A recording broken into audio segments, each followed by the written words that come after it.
As I said before, there are these entities. Call them demons, call them reptilians, call them the old ones of H.P. Lovecraft fame. Whatever name used, it doesn't matter. The point is that they've come to this realm from Atlantean times and they've become symbiotes with certain families, certain bloodlines. The DNA of these families is the perfect vessel for these entities to take over. So, as an aside, that's why also these families have an obsession with interbreeding to maintain that DNA. So these entities then, just like the machines from the Matrix or the vampires in the Blade movies, use us for food, basically. And because they work pretty much just exclusively through these secret families, they use these families to conduct these sacrifices and really to remove any mystique about what these sacrifices really are. All they are is the act of someone stealing somebody else's energy against their will. That's all. These entities are in a low vibration where they cannot perceive the unity of all things, and so are very opposed to the idea of mankind becoming enlightened and ascending to the next level. Because if this happens, they'll be vanquished from this realm and then will not be able to feed on us anymore. Simple. However, what is happening at the moment is that they endeavour to keep the planet in a low vibrational state, as mentioned before. And the best way to do this is to create all manner of conflicts in the world. This to them is like a global collective feast. The planet as a whole generates this vibe of fear and confusion, which to them is nourishment. So it's like a global ritual where they feed off the collective negative low energy. This is what causing wars and the bloodshed that they generate is really all about. But on a more specific personal level, there are never-ending sacrifices going on which are demanded by these entities constantly in order to maintain their connection to this realm. In a way, these secret rulers need to be continually kept in the lower vibratory level that is required for these entities to ghost their minds and control them. The unique DNA helps as well, but since it's ordinarily impossible for a human to be taken over by these things on a permanent basis, since our vibrations are way, way higher, naturally, these secret possessed rulers need to constantly keep themselves in a state of separation from the oneness of all things. And since it is not a normal thing to be in that state chronically, even for people with DNA like theirs, they are required to continually participate in these horrific human sacrifices because the suffering they cause keeps them in that lowly vibratory state and strengthens their egos. This is what's actually happening. The bottom line is that the ego has taken over the planet. That's all the gist of this whole breeding is that. Certain families' egos are so great, and they've grown and grown over the millennia to now threaten the whole planet. The original reason that these entities were let through to this realm was because of certain men's ambitions. Their ego drove them into using black magic to take over the populations. So really, this is the origin of the trouble.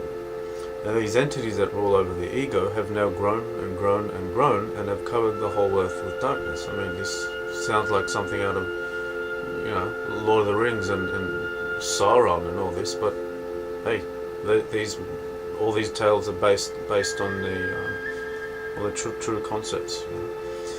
So to finish up on the nature of the satanic ritual sacrifices, in case anyone is confused, basically what is happening is that this network needs to do this on a mass scale in order for the entities that control them to continue to exist. You may think it's contradictory saying that the purpose of these sacrifices is to keep the black magicians in a low vibratory state. We said that before. Naturally you might ask, but first you say it's food for the entities. Which one is it? Is it food for the demon? Are the sacrifices actually food for the demons? Or are they designed to keep the magicians in a low vibratory state? Well, my answer to you is that it's both, and that there's no difference. You see? Nourishing these entities that feed off the lower human emotions, and keeping these black magicians that rule the world behind the scenes in a perpetually low vibratory state is really the same thing. If the magicians break free from that low vibratory state, the entities will not be able to attach to them and we will be free of the entities. So the ritual sacrifice has the dual purpose of keeping the black magicians in their black magic stupor continually, which in turn allows the entities to keep controlling them, and thus feed off humanity as a whole. They feed off the rituals themselves too, of course, but the point is that without the rituals they wouldn't be able to exist in this realm at all in the first place, and to work through their host bloodlines. That's satanic ritual in a nutshell, and it's happening right now as you watch this in vast secret facilities, and we need to let people know ASAP. The more people learn this stuff, the more likely it will be that we will uncover them and stop all this. Because, you know, I'm sorry to inform you that the 2012 prophecy about some golden age of peace or something like that, it's not something that will happen magically by itself. You know, it's just a window of time where we'll have a chance to break out of the lower realms we're currently stuck in. You know, that's all. It's just an opportunity.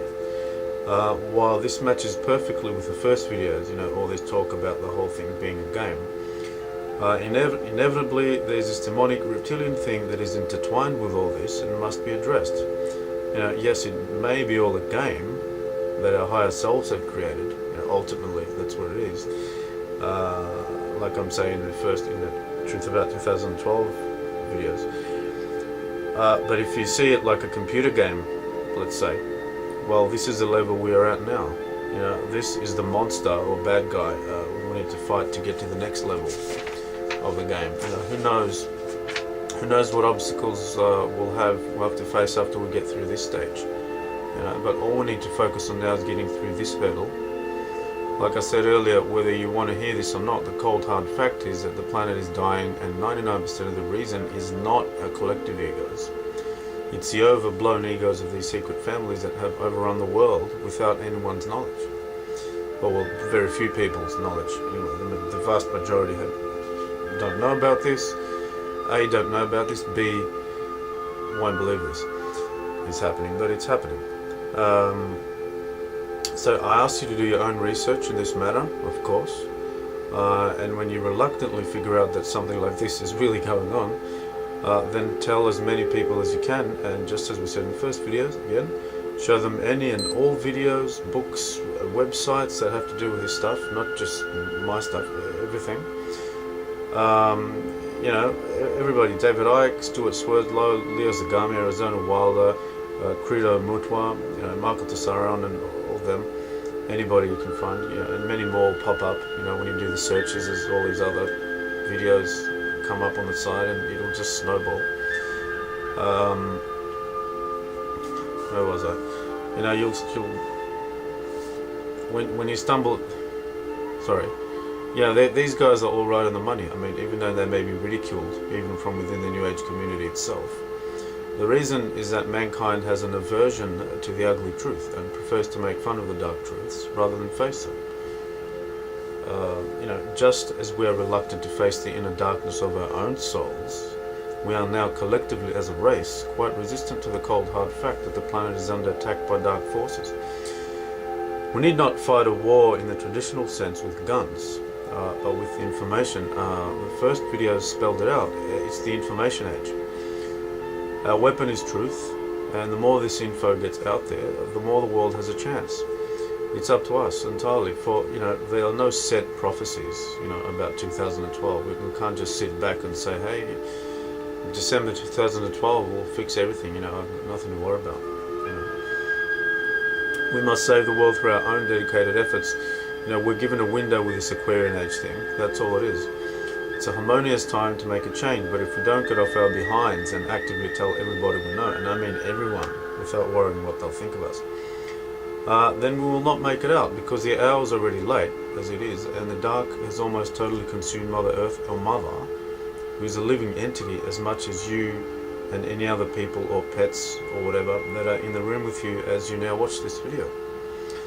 And if you're wondering how we will defeat these dark masters, just through spreading the truth around, well, what will happen is that it will create a chain reaction, and eventually there will be thousands and thousands of people like me doing what I'm doing now, and we will create a loose-knit network of psychics/truth seekers that will uncover more and more and more about this hidden world that is destroying the planet behind the scenes.